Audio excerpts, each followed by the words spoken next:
Anan na, hindi lang ako ang nagsabi, Zaldico at Martin Romualdez.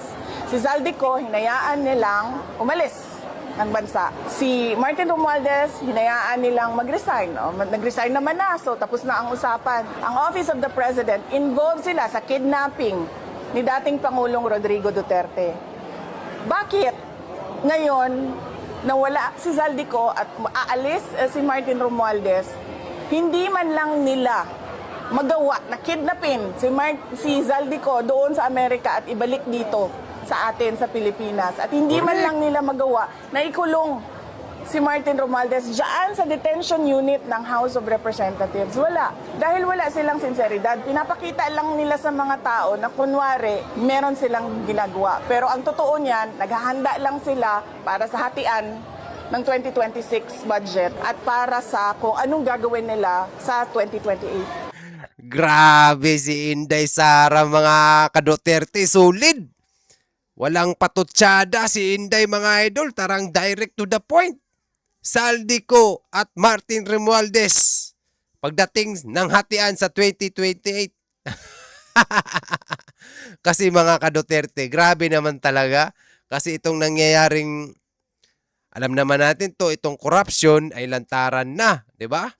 Kasi ngayon, itong video na to, itong salaysay ni Inday Sara, medyo matagal na to ang mga ka-Duterte. Yan ay intro pa lang, mga idol. Introduction pa lang yan. Mainit na ang balita natin ngayon kasi si Inday kahapon pumunta ng Davao Occidental dito sa Sarangani, mga ka-Duterte, sulit. Ang daming tao, grabe, di ba? Ang dami, namigay siya ng tulong, nagpaabot siya ng itong mga materyales na kailangan dito sa Sarangani. Ngayon, itong araw na to, nandyan din si Robin Padilla at si Senator Alan Cayetano, mga idol, mga ka-Duterte. Balikan natin si Inday Sara. Kasi kahapon, nagsalaysay siya dyan sa mga tao dyan sa Sarangani at may nabanggit siya na sinabi patungkol itong mga masamang damo ay mahirap anuhin. Mahirap matagal pala, sorry. Masamang damo, matagal mawala sa mundo. Nagbiro si Inday Sara, mga ka-Duterte, ay nagtawanan nga lahat ng mga tao doon, mga idol. Ngayon, hindi nakatiis si Ate Claire, mga idol. Si Ate Claire ngayong araw na dahil sa mga sinabi ni Inday Sara, alam naman natin to na pagdating sa mga ganyang usapin, hindi magpapatalo ito si Ate Claire, mga ka-Duterte, solid. Itong araw lang, mga idol, nagbigay agad ng press conference ito si Ate Claire at bigla naman din siyang bumanat kay Inday, mga idol. Panoorin natin tong tawag nito rest back, kumbaga. May dala pa siyang mga picture. Panoorin natin tong sinabi ni Ate Claire, mga ka-Duterte. Tara. 2019. Bakit hindi ito kaya nakita sa intelligence report ng kanyang ama? At ito, meron pa rin po. Ito, terorista, di umano ang nagsagawa. September 2016. Wait lang. September 2016. Tandaan nyo September 2016. May dalang picture si Ate Claire, mga idol. Davao attack, blame on Abu Sayyaf.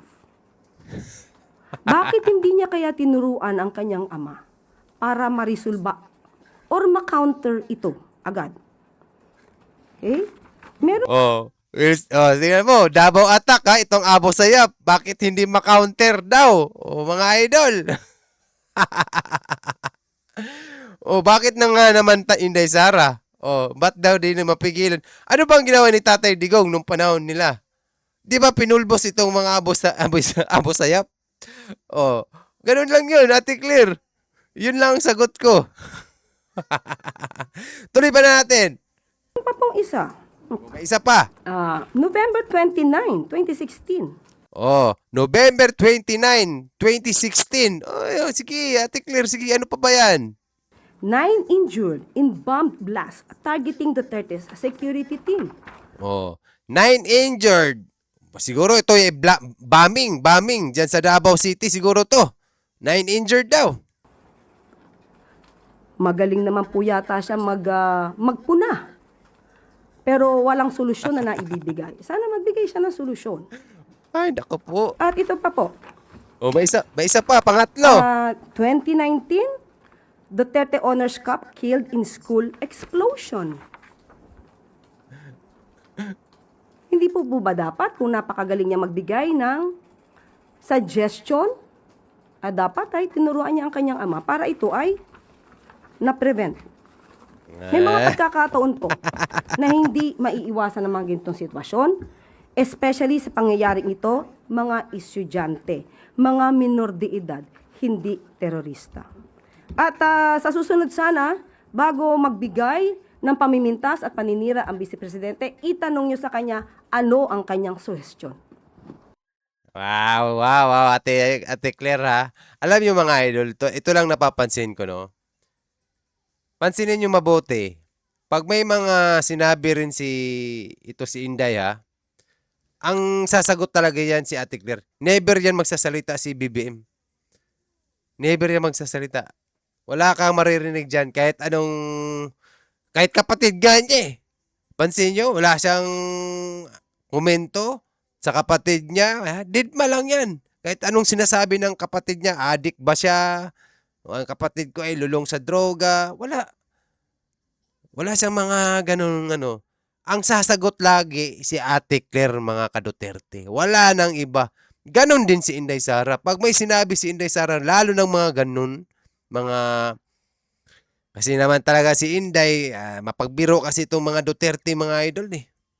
Ay talagang mga tao talaga kasi ang sinabi ni Inday doon, mga idol, kasi ganito yan. Sa daming paninira kasing tinanggap-tanggap na lahat ni Inday Sara. Lahat ng paninira, batikos, tinanggap ni Inday, di ba? Tinanggap ni Inday yan. Kaya nga lang, ngayon, darating ang 2028, itong presidential election. Sige lang, tanggapin ko lang. Bantay lang mo pag makabalos ko. O, ana si Inday. Kasi napag-usapan kasi ngayon, itong mga nangyayari ngayon dito sa bansa natin ay napakagulo. Humihingi ng sorry si Inday Sara sa ating mga kababayan. Kasi magulo naman talaga. Kumbaga, naglabas lang ng hinain si Inday ba? 'Di ba? Ganun lang nangyari doon kahapon at nagpasalamat siya. 'Di ba? Kita naman natin kahit maulan, andun siya. Tulong talaga, yung nasa puso. And then nabanggit niya itong mga nangyayaring corruption, mga ganun. Na hanggang sa nabanggit na dito si si BBM na sinabi niya itong masamang masamang damo, ganon. Si BBM. Ganon ang sinabi niya. Nagbiro si Inday Sara, mga ka-Duterte. Ito ngayon, nag-react na si Ate Claire. Itong mga picture na pinagbabanggit niya, ay, okay lang yun. Sus, naku po. Wala, deadmar na rin si Inday Sara dyan, mga ka-Duterte. Kasi ang importante ngayon, itong nangyayari ngayong malalang corruption sa ating bayan. Kaya yun yung introduction natin si Inday kanina. Si Saldico at ito si Martin Romualdez. Kumbaga, kinunik lang natin mga ka-Duterte. Itong mga nangyayari. Si Inday Sara. Nananahimik yan mga idol. Nasa DepEd siya, di ba? Nagtatrabaho. Dinamay nila si Inday. Kasi nalaman ni Inday Sara kung ano ang pinaggagawa nila dyan sa loob. Doon nagsimula lahat. Kaya nagalit si Inday. Kung naalala nyo itong live ni Inday noon, na nagagalit siya pati kay First Lady at saka kay BBM. Doon nagsimula yun. Doon nagsimula lahat. Sorry mga idol na dumaan ang misis ko. Wow naman. Ate Claire ha. Okay, ganun yon mga ka-Duterte. Binalikan lang natin itong mga nakaraan. Kung bakit siguro si Inday, kumbaga, Kasi ang taong bayan na rin ang nagsabi, mga idol. Kasi grabe talaga ang natanggap. 'Di ba? Nananahimik yan. Ang Duterte nanahimik. Sila itong nanggulo, totoo. Tatay Digong, ano ba ang pinaglalaban ng Duterte? Tayo, 'di ba? Tayong mga Pilipino ang pinaglalaban nila na i-preserve ang mga Pilipino, itong war on drugs. Doon nagsimula lahat yan kay Tatay Digong. Si Digong ay may anak na pangalan na Inday Sara at naging Vice President. At alam nila mismo na si Inday talaga ay isang balakid sa kanila ngayon. Alam nating lahat yan. Imposibleng hindi nila alam. At Duterte lang talaga tayo nakaramdam ng pagbabago. Ngayon, nag-iba ng administrasyon. Anong naramdaman natin? Parang bumalik sa dati. Di ba? Ganon ang pakiramdam natin. Kaya hinanap-hanap na natin ang Duterte. Pakiramdam natin na boldol tayo. Ganon yun. Obviously. At ngayon, ganito yung mga nangyayari. Talagang batikos, confidential fund, tapos gustong i-impeach, pang ilang impeach na yung pag-file nila, sobra sa 10 na. Ngayon nakalusot. Mga idol. Ang daming nadadamay. Kasi ang nangyayari dyan, hindi lang isang partido naglalabanan. Dalawang, parang, kumbaga, ang Duterte kasi ngayon, nauuna. Si Inday Sara, di ba? Alam naman natin lahat niyan sa survey, Inday Sara. Itong na mga partidong nasa baba, hihilain nila yan si Inday Sara, ang Duterte. Pag mahila na nila yan pababa, yung mga nasa baba, mag-uunahan yan sila. Ang importante sa kanila ngayon, mahila nila pababa ang Duterte. Malapit na 2028. Ganon ang labanan ngayon. Kaso hindi nila mahila-hila ang Duterte kasi ang tiwala ng taong bayan mulat na sa katotohanan. Kahit anong gawin nila, kahit anong gawing paninira, batikos, kahit lagyan pa nila ng tanimbala, tanim pera, ano pa bang tawag dyan, confidential fund, itong mga ano, wala na. Mulat na yung mga tao kasi sa umpisa pa lang, si Inday talaga nagbulgar lahat. Si Inday bulgar. Kung hindi tayo hinusgahan ng langit, ang ibig ko sabihin, hindi tayo nakaramdam ng mga bagyo, baha, mga lindol, mga ganon-ganon. Hindi mabubuking itong mga korupsyon ng mga flood control. Doon nagsimula yan eh. Nabuking lahat. Di ba? Kasi ang lahat ng tao may cellphone. Nakikita na, may video na, kahit saan, kahit sino. Nangunguna pa tayo sa balita. Di ba? Nakikita na sa mga lalawigan, uy, bakit ganun? Nasa kontrata, bayad na, okay na, pero pagdating sa personal, sa actual, wala. Yun ay ghost project. Ganon ang nangyayari ngayon mga ka-Duterte. Okay? Kaya kaya siguro, normal lang naman siguro na mag-react din si Ate Claire, mga ka-Duterte. Kasi ito ay labanan ng mga liderato, ang tinatawag. Kumbaga Duterte versus ganito. Dilawan versus loyalista. Mga ganun ba? Ngayon, alam naman natin lahat na si Ate Claire ay maka-BBM. Ganun lang yon. Normal lang din talaga na mag-react si Ate Claire. Walang problema yun. Okay lang yun. Kasi lalo-lalo na nasa pwesto si Ate Claire na tagapagsalita siya ng Malacanang, mga ka-Duterte. Normal lang yun na depensahan niya si BBM. Okay, pero wala silang marinig sa mga kapatid. Ito nangyayari kay grabe, lantaran na lahat. Ay, nako po. Kaya may mga good news namang mga balita ngayon kasi alam natin kahapon si Inday Sara nagpunta sa General City, Sarangani pala. Tapos ngayon, sumunod naman si Senator Alan Cayetano at ito si Senator Robin Padilla, mga ka-Duterte. At namigay sila ng mga malaking tulong na bagay dyan sa Sarangani at saka dito sa siyudad ng General Santos City. Kasi mga idol, almost I think 1,200 ang mga naapektuhan dyan sa General Santos City. I think sa Sarangani, marami din. 1,000. I think 1,700, 400. Marami rin dun. Tapos mas ano yung mga syudad nila, mas mga barangay, mga talagang hirap na hirap. Kaya maganda itong ginawa na hakbang ni Inday Sara na pumunta siya kahapon, namigay siya ng mga pagkain, tulong, mga bagay. Plus ito dumating pa ngayon si Senator Alan Cayetano at Robin Padilla. At namigay ng mga materyales na pang renovation, mga ka-Duterte. Kaya good news. Pakinggan natin tong salaysay ni Senator Alan, mga ka-Duterte, no? Nagsalita kasi siya dito eh. Pakinggan natin pati yung mayor ng Sarangani. Mga idol, tara, let's go. Nagumpisa na tagsugod o layout sa inyong mga balay. Now, para makabalik na mo sa inyong mga balay, o si Senator Alan Peter o si Senator Robin na ay dala nga mga construction materials para nato. Very good. Na 2,500 kasin, na ay mga kahoy, na ay balas, na ay kabilya, na ay hollow blocks. So, ang atong engineering nagsugod na para makahawa na ta diri sa 10 City o makasugod na ta sa atong maayo nga panginabuhi. Wait lang mga idol, Bisaya kasi yun eh. Ang sabi nito ng mayor dito sa Sarangani, si Senator Alan Cayetano at Robin Padilla pumunta dyan sa Sarangani, namigay ng tulong, may dalang mga materyales pang construction. May dalang sin, mga bakal, balas, yung mga buhangin, ganun ba? Yun ang daladala nila, itong mga materyales. Ngayon, ang mayor, nagsabi siya, magandang hakbang ito para makaalis na sila dito sa area na yan.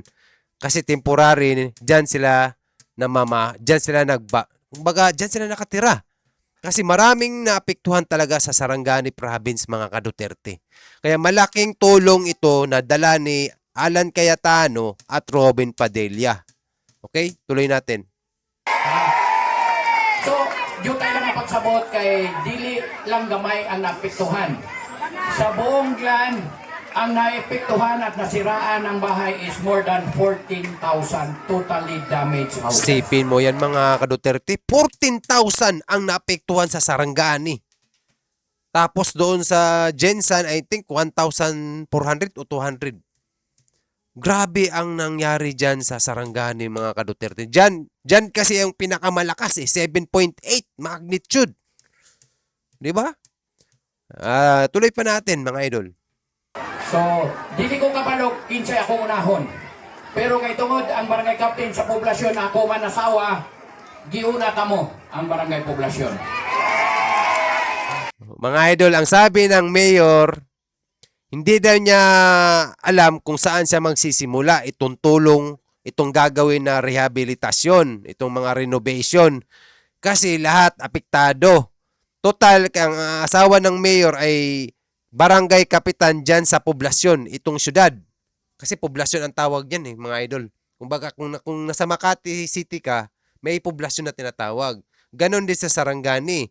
Kumbaga, sa Sarangani, ang pinakasentro nila, may barangay poblasyon. Diba, mga ka-idol? Ngayon, kasi ang mayor dyan, ang kapitan ng barangay dyan sa poblasyon ay ang asawa niya. Doon daw siya magsisimula. And then, ang isusunod niya, itong mga maliit at talagang hirap na barangay. At least, prangka ang mayor, mga idol. Totoo naman talaga kay asawa niya doon, barangay kapitan, yun talagang unang mabibigyan. At isusunod niya talaga itong mga maliliit na barangay at talagang hirap na hirap. Meron talagang mga barangay na mga hirap na hirap, lalo na mahina ang income ba. Kaya tama to. Malaking tulong tong dala ni Robin at saka ni Senator Alan, mga idol. So pagkahuman diri mo balhin ko sa mga barangay katong mga pobre kayo nga barangay. Yung Pobre. pinakamahirap na barangay Mahirap. na wala talagang kakayahan na ipatayo ulit yung bahay nila Sen. Yun ang Yan ang pinaka the best mong gawin, mayor. Tama yan, yung wala talagang kakayanan kasi mahirap na barangay. Meron talagang ganun. Doon ka magsimula kasi yan, tama yung ginawa mo. Sana lang, mayor, yung pangako mo, yung salita mo, itupad mo talaga yan kasi ang taong bayan ay umaasa. unahin ko. Kasi may mga pera silang konti na iwan sa bahay nila na landslide na takpan ng lupa. So wala na talaga silang pera na natira. Wawa so wala naman. na silang kakayanan na ipatayo ulit ang bahay na may matirahan. Very good. So, dito, lahat ng nakatira sa Tent City, siguro sa sinabi ni Tent City pala ang tawag yan mga ka-Duterte. Itong dito lahat ng mga katira yung mga tao, itong mga naapektuhan. Dami niyan. Tent City. Kaya palang parang parang tent nga ang ginawa nila. Di ba? Kahapon nagpakita si Inday Sara, naka-tent-tent ang mga tao. Grabe. Very good. Nice, no? Nice. Kaya malaking tulong itong OBP. Talagang action agad. Isan kanina, baka ang ibigay sa Diyos sa inyo, mas maganda pa doon sa bahay nyo na nasira. Yan ang maganda.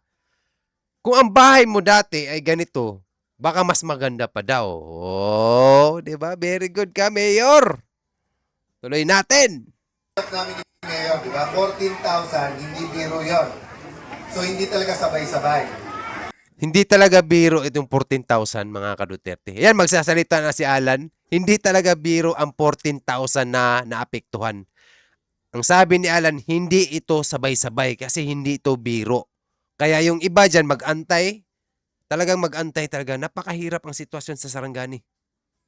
Kung magbibigay kami ng konti, sabay-sabay kayo na hindi matatapos ang bahay. So, una-una lang, di ba? Karamitan niyo po, ha? Kahit na hinahunting si Senator De La Rosa, nagpadala din siya ng tulong, di ba? Mga idol kasi si Bato, 'di ba, hinahanting ngayon. Senator Ronald Bato ba? Nagpaabot din ng tulong diyan ngayon sa Sarangani. Sabi ni Senator Alan Cayetano. Good job ka talaga, Bato. Nice one. Idol ba to? Jinggoy, kahit na nakakulong, Idol daw. tumutulong at magpapadala pa rin ng tulong, ha? So, sakain niyo lang po ng konti pa, Mayor. Pero, ayan, si Kong Carol, kahit MWF ulitin mo kami. Diba? Piga lang po tayo ng piga. Kaya actually kami pumunta ng personal. Si Robin kumukuha talaga ng litrato at padala sa mga kaibigan para yung gustong tumulong na hindi makapunta, iipunin lang namin. Tapos sabay-sabay. Medyo putol-putol itong natin video mga ka-Duterte. Pasensya na.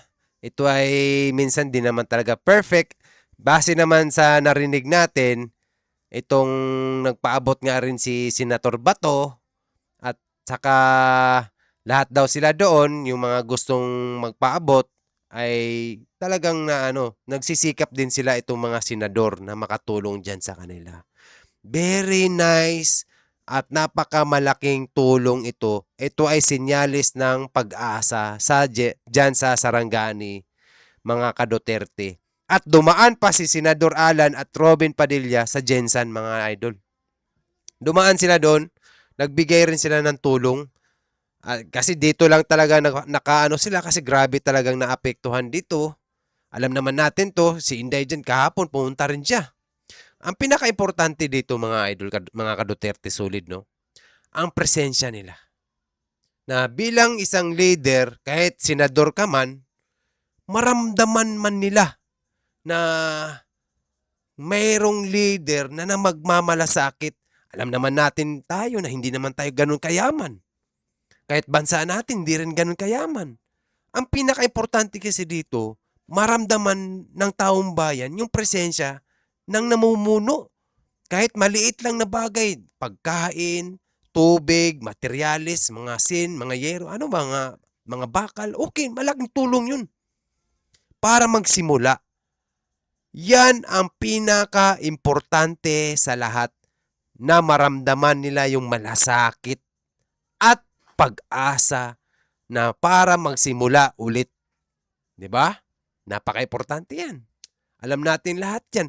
Pero, tingnan mo, isipin yung mabuti mga idol. Kung sino pa tong gustong tumulong sa bayan, sila pa itong mga binabatikos.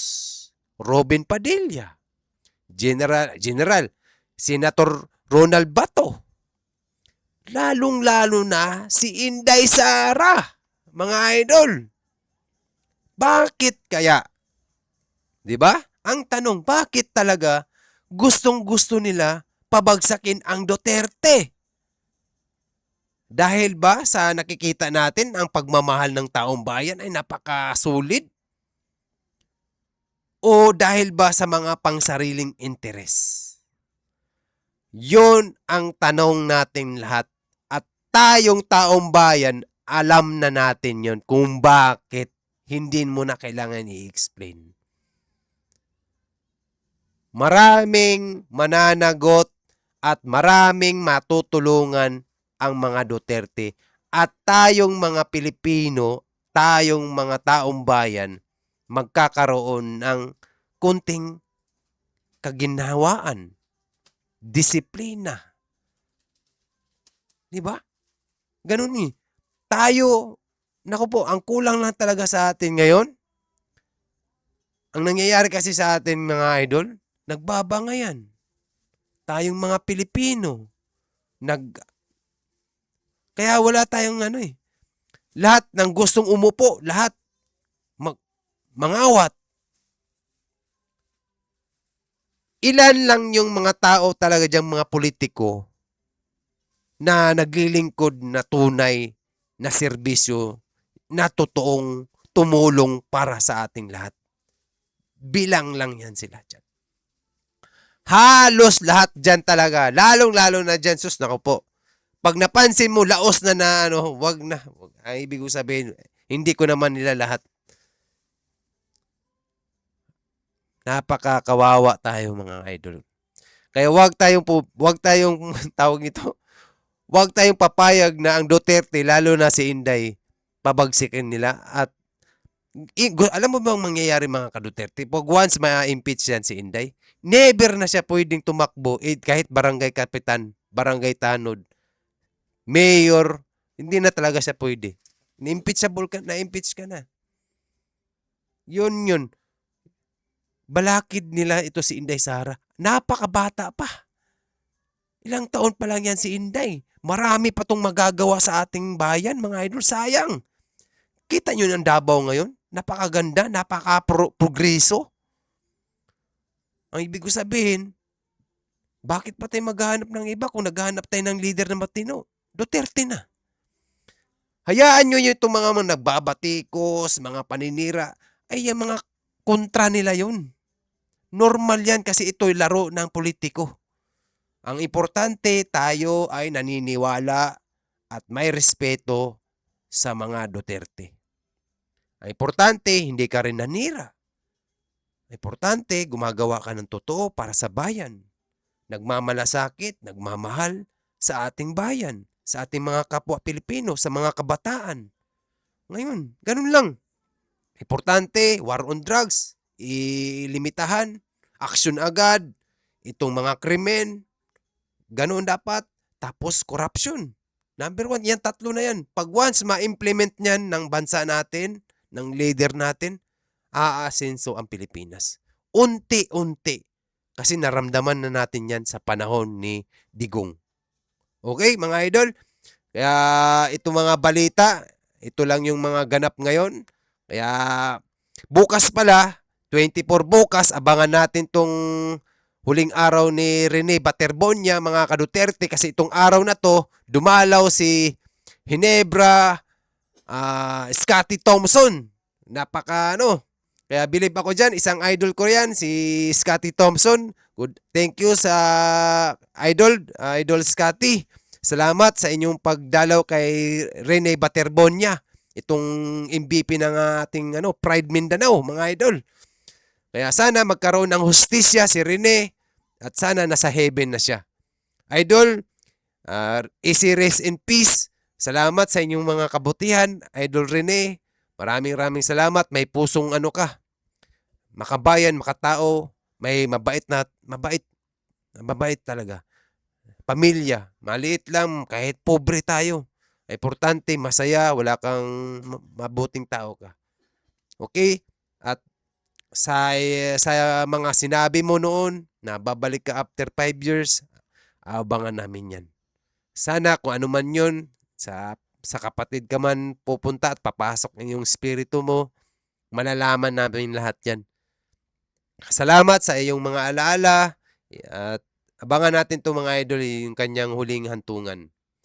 Kasi napakabuti niyang parang isang modelo. Kasi pride natin yan sa taga Davao kasi naglaro siya sa Dabra.